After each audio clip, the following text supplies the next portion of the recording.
ओम शांति। आज प्यारे बाबा के 14 जनवरी 2023 के अनमोल महावाक्य सुनते हैं। आज वैसे भी संक्रांत है और आप सभी भाई बहनों को मकर संक्रांति की बहुत बहुत बहुत शुभकामनाएं। मीठे बच्चों, अभी तुम्हारी काया बिल्कुल पुरानी हो गई है। बाबा आए हैं तुम्हारी काया कल्प वृक्ष के समान बनाने। तुम आधा कल्प के लिए अमर बनते हो। अमर माना कोई भी प्रकार की शरीर को व्याधि नहीं है, बीमारियां नहीं है। और हेल्थ क्या चीज़ है, हेल्दी बॉडी क्या होती है, वो तो सतयुग और त्रेता युग में ही है। प्रश्न है, इस वंडरफुल नाटक में कौन सी बात बहुत ही समझने की है? उत्तर है, इस नाटक में जो एक्टर्स हैं उनका चित्र केवल एक ही बार देख सकते हैं, फिर वही चित्र 5000 वर्ष के बाद देखेंगे। 84 जन्मों के 84 चित्र बनेंगे। चित्र बना शरीर रहेंगे और सभी भिन्न भिन्न होंगे, समान नहीं होंगे, भिन्न भिन्न होंगे। कर्म भी किसके साथ मिल नहीं सकते हैं। जिसने जो भी कर्म किए हैं वे फिर 5000 वर्ष के बाद वही कर्म करेंगे। यह बहुत ही समझने की बातें हैं। तुम बच्चों की बुद्धि का ताला अभी खुला हुआ है। तुम यह राज सबको समझा सकते हो। आज का गीत है, भोलेनाथ से निराला, गौरीनाथ से निराला और कोई नहीं। ओम शांति। भोलानाथ सदैव शिव बाबा को कहा जाता, शंकर को नहीं कहा जाता। वह तो विनाश करता है और शिव बाबा स्थापना करते हैं। यह तो जरूर है, स्थापना स्वर्ग की और विनाश नरक का करेंगे। तो ज्ञान सागर भोलानाथ शिव को ही कहेंगे। अब तुम बच्चे तो अनुभवी हो, जरूर कल्प पहले भी शिव बाबा आया होगा और अब आया है जरूर। उनको आना जरूर है, क्योंकि नई मनुष्य सृष्टि को रचना है। इस ड्रामा के आदि मध्य अंत का राज बताना है, इसीलिए जरूर यहाँ आना है। क्यों आना है बाबा को? ड्रामा के आदि मध्य अंत का राज बताने। सूक्ष्म वतन में तो नहीं बताएंगे, सूक्ष्म वतन की भाषा ही अलग है। मूल वतन में तो भाषा भी नहीं है। यहाँ है टॉकी, आवाज की दुनिया है। शिव बाबा ही बिगड़ी को बनाने वाला है। जब सृष्टि तमो प्रदान हो जाती है तो सबको सद्गति देने वाला भगवान कहते हैं, मुझे आना पड़ता है। यादगार भी यहाँ है, इस नाटक में जो जो मनुष्य की चित्र है वह एक ही बार देख सकते हैं। माना जो भी हमारे शरीर है एक ही बार ऐसे मिलते हैं, फिर डिफरेंट मिलते हैं। ऐसे नहीं कि लक्ष्मी नारायण के चित्र सतयुग के सिवाय कभी कहाँ देख सकते हैं। वह पुनर्जन्म लेंगे तो नाम रूप भी भिन्न हो जाएगा। वही लक्ष्मी नारायण का रूप एक बार देखा, फिर 5000 वर्ष के बाद ही देखेंगे उसी रूप में। जैसे गांधी का हूबहू चित्र फिर 5000 वर्ष के बाद ही देखेंगे। अतः मनुष्य है, जो भी मनुष्यों के चित्र अब देखे हैं, चित्र माना चेहरे, वह फिर 5000 वर्ष के बाद देखेंगे। 84 जन्मों के 84 चित्र बनेंगे और सभी भिन्न भिन्न होंगे। कर्म भी किसके साथ नहीं मिल सकते। जिसने जो कर्म किया वही कर्म 5000 वर्ष के बाद फिर करेंगे। यह बहुत समझने की बातें हैं। बाबा का भी चित्र है, हम समझते हैं जरूर पहले पहले सृष्टि रचने के लिए वह आया होगा। तुम्हारी बुद्धि का ताला खुला है, अब तुम समझते हो, और फिर औरों का भी ऐसे ताला खोलना है। निराकार बाप जरूर परम धाम में ही रहते होंगे, जैसे तुम भी सब मेरे साथ रहते हो। पहले जब मैं आता हूँ तो मेरे साथ ब्रह्मा, विष्णु, शंकर होते हैं। बाबा कहते हैं मनुष्य सृष्टि तो पहले से ही है, फिर वह कैसे पलटा खाती है, रिपीट कैसे होती है। पहले पहले जरूर सूक्ष्म वतन रचना पड़े।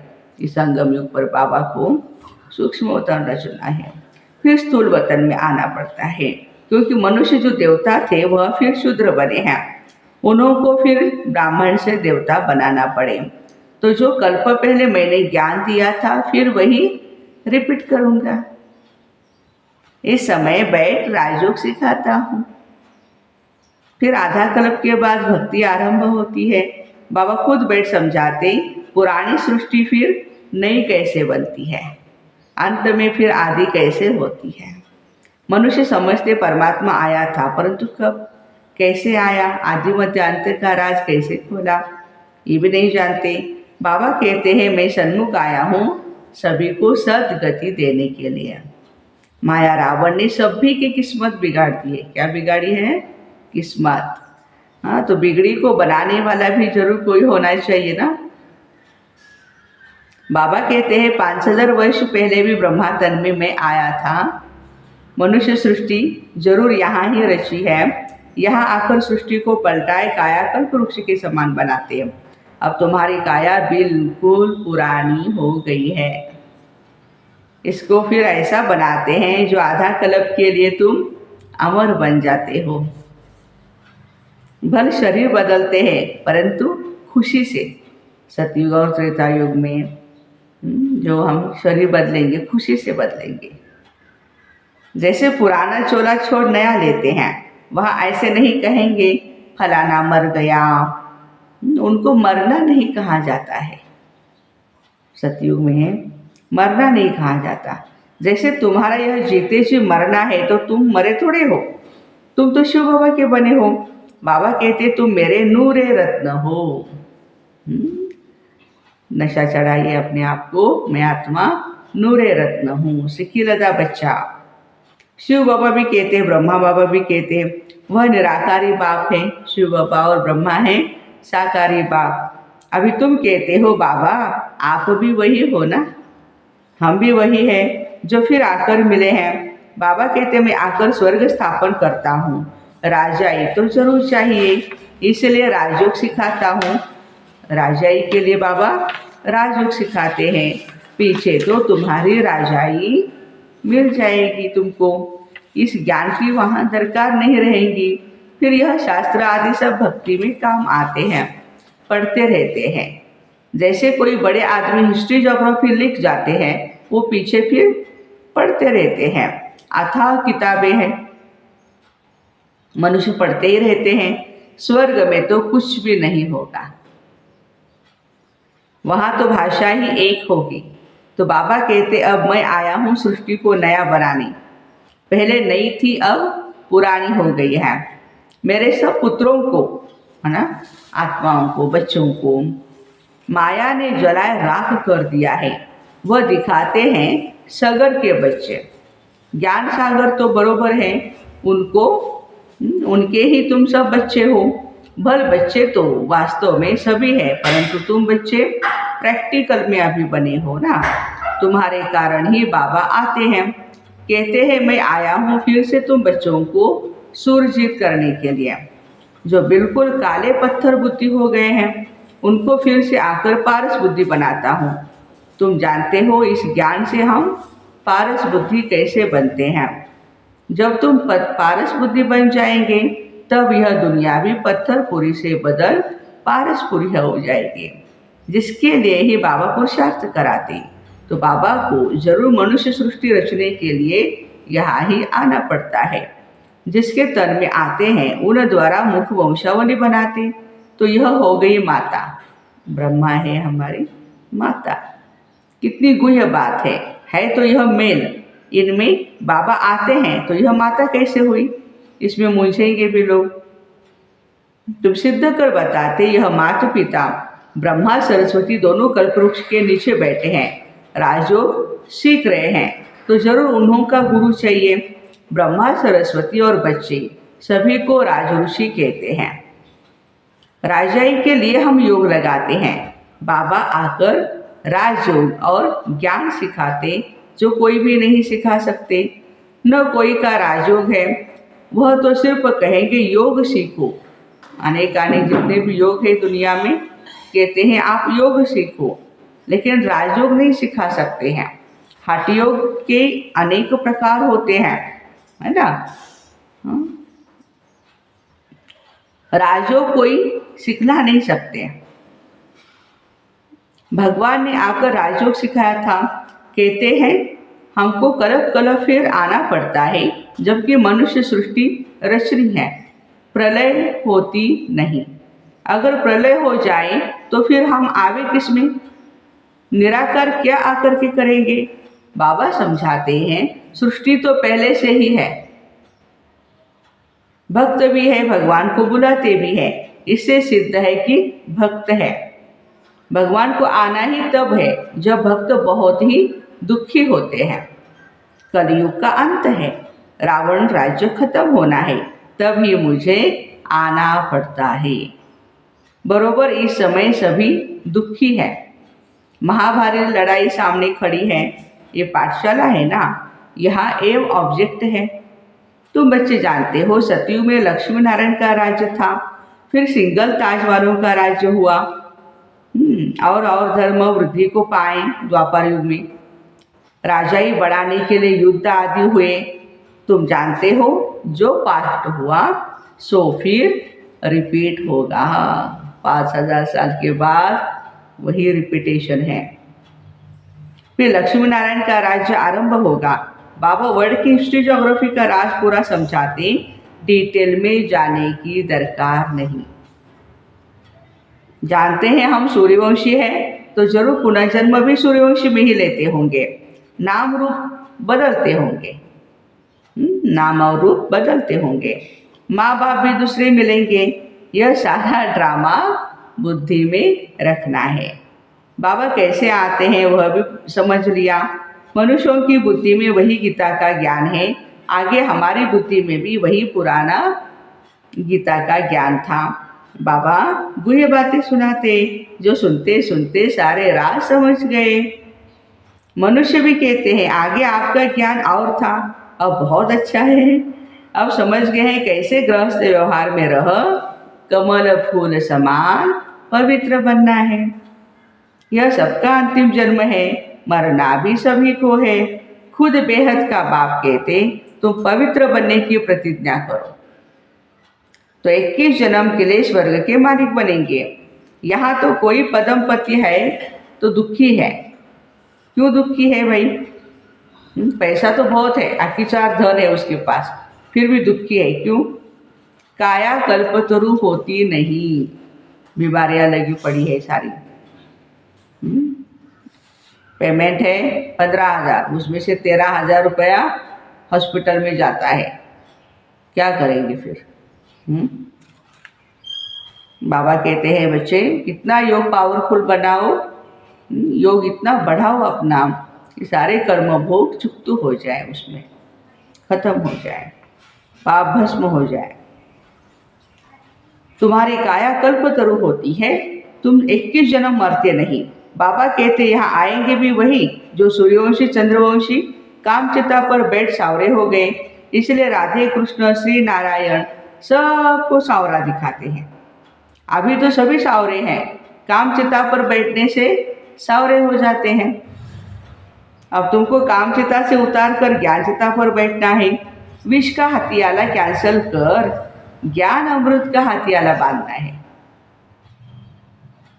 समझाना ऐसे है जो वह कहे तुम तो शुभ कार्य कर रहे हो।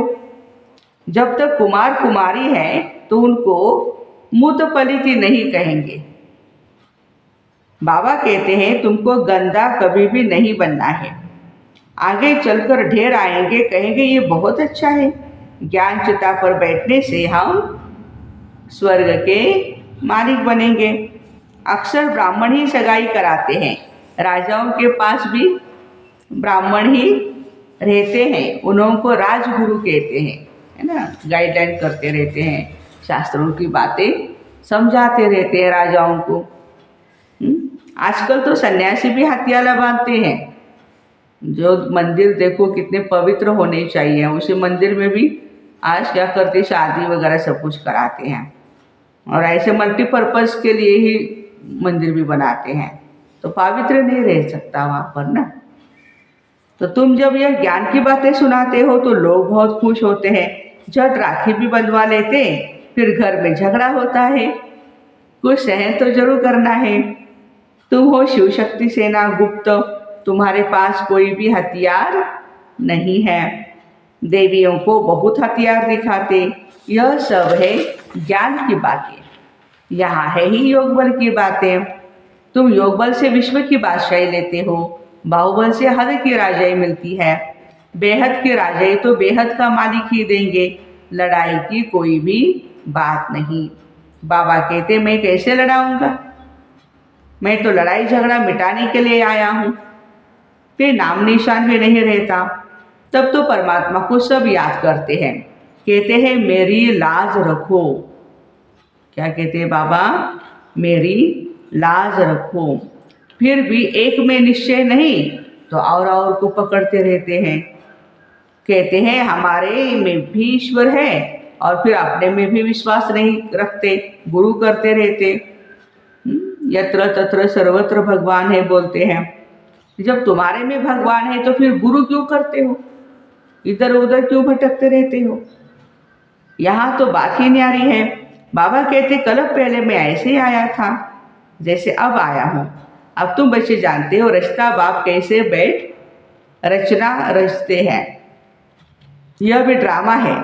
जब तक इस चक्र को नहीं जाना तब तक कैसे जाने कि आगे क्या होना है। कहते हैं यह कर्म क्षेत्र है। हम निराकारी दुनिया से पाठ बजाने आए हैं, तो तुमको सारे ड्रामा के क्रिएटर डायरेक्टर का मालूम होना चाहिए। हम सब एक्टर्स तो जान गए हैं यह ड्रामा कैसे बना है, ये सृष्टि कैसे वृद्धि को पाती है। जबकि अब कलयुग का अंत है तो जरूर सतयुग की स्थापना होनी चाहिए। इस चक्र की समझानी बिल्कुल ठीक है। जो ब्राह्मण कुल के होंगे वह समझ जाएंगे। फिर भी यह प्रजापिता है तो अपना कुल बढ़ता ही जाएगा, बढ़ना तो है ही। कल पहले मुआफिक सब पुरुषार्थ करते रहते हैं। बाबा कहते हैं हम साक्षी होकर के देखते हैं कौन कैसा पुरुषार्थ कर रहा है। हर एक को अपना मुखड़ा आईने में देखते रहना है, कहाँ तक हम लायक बने हैं सतयुग में राजधानी लेने के। चेक करना है अपने आप को। यह कल्प कल्प की बाजी है। जो जितनी सर्विस करेंगे, तुम हो बेहद के रूहानी सोशल वर्कर्स। तुम सुप्रीम रूह की मत पर चलते हो। ऐसे अच्छे पॉइंट्स धारण करनी है। बाबा आकर काल के पंजे से छुड़ाते हैं। वहाँ मृत्यु का नाम नहीं। यह है मृत्यु लोक, वो है अमर लोक। या आदि मध्य अंत दुख है, वहाँ दुख का नाम निशान नहीं है सतयुग में। अच्छा, मीठे मीठे सिकिलरे बच्चों प्रति माता पिता बाप दादा का याद प्यार और गुड मॉर्निंग। रूहानी बाप की रूहानी बच्चों को नमस्ते। हम रूहानी बच्चों की रूहानी माता पिता बाप दादा को याद प्यार, गुड मॉर्निंग और नमस्ते। वाह बाबा वाह, शुक्रिया बाबा शुक्रिया। धारणा के लिए मुख्य सार है, हम निराकारी और साकारी दोनों बाप के सिकिलधे नूरे रत्न हैं। हम शिव बाबा के जीते जी वारिस बने हैं। इसी नशे में रहना है। देखो भगवान के हम बने हैं। योग बल से विश्व की राजाई लेनी है, पवित्रता की राखी बांधनी है। राखी बांधी है तो थोड़ा सहन भी करना है। पतित कभी भी नहीं बनना है। आज का वरदान है सुख के सागर बाप की स्मृति द्वारा दुख की दुनिया में रहते भी सुख स्वरूप भव। सुख के सागर बाप की स्मृति द्वारा दुख की दुनिया में रहते भी सुख स्वरूप भव। सदा सुख के सागर बाप की स्मृति में रहो तो सुख स्वरूप बन जाएंगे। न खुद किसी को दुख देंगे, ना किसी से दुख लेंगे। चाहे दुनिया में कितना भी दुख अशांति का प्रभाव हो, लेकिन आप न्यारे और प्यारे हो, सुख के सागर के साथ हो। इसीलिए सदा सुखी, सदा सुख के झूले में झूलने वाले हो। मास्टर सुख के सागर बच्चों को दुख का संकल्प नहीं आ सकता, क्योंकि दुख की दुनिया से किनारा कर संगम पर पहुंच गए। सब रस्सियां टूट गई तो सुख के सागर में लहराते रहो। स्लोगन है, मन और बुद्धि को एक ही पावरफुल स्थिति में स्थित करना ही एकांतवासी बनना है। मन और बुद्धि को एक ही पावरफुल स्थिति में स्थित करना ही एकांतवासी बनना है। तो ऐसे सुख के सागर बाप की स्मृति द्वारा दुख की दुनिया में रहते भी सुख स्वरूप भाई बहनों को ओम शांति। Have a nice day. Happy Sankrant. ओम शांति। प्यारे बाबा